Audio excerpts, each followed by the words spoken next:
તો કેમ છો બધા? તો અમે નીકળી ગયા છીએ અત્યારે કવલિયા હનુમાને દર્શન કરવા માટે. જો અમારો આગળની ગાડીમાં જાય છે ભોળું ભંડારી, અહીં બેઠા છે રાજભા ગઢવી, અમારા નાના મને કલાકાર. કવલિયા હનુમાન તરફ જવાનો, આ બાજુ લોંગની તરફથી આવતા હોય, આ બાજુ વળી જવાનું. આ કપચા બાજુ નહીં ચડી જવાનું, કે પર આવલે પવન ચક્કી નીકળી જાવ. આ સીધા રસ્તે વહી જવાનું, એટલે આપણે ત્યાં કવલિયાનો રસ્તો. આપણે વિડીયોમાં ઠેઠ સુધી બન્યા રહેજો, આપણે જોઈએ.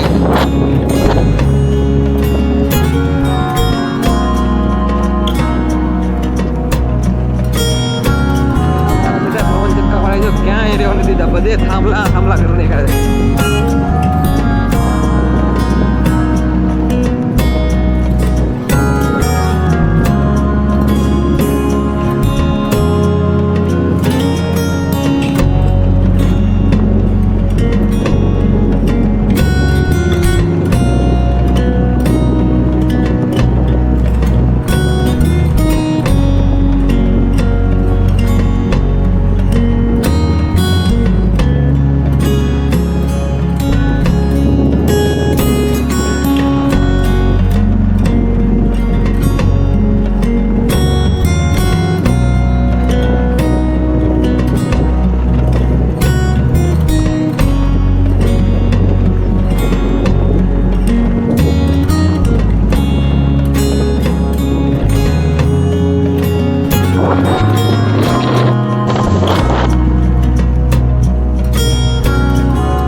આપણે ફાઇનલી કવલિયા હનુમાને પૂકી ગયા છીએ. જો આ ભાઈ છે અમારે, આ ભોળુભાઈ, આ રાજબા ગઢવી છે, આ રાજુભાઈ જોવા છે સોરી.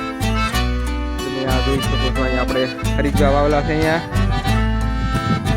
તમને તો ખબર નથી હરિદ્વારની ખેતી થાય. જ્યારે હરિદ્વાર પાંદડાના બીજ આવે, હિંગુના બીજ આવે.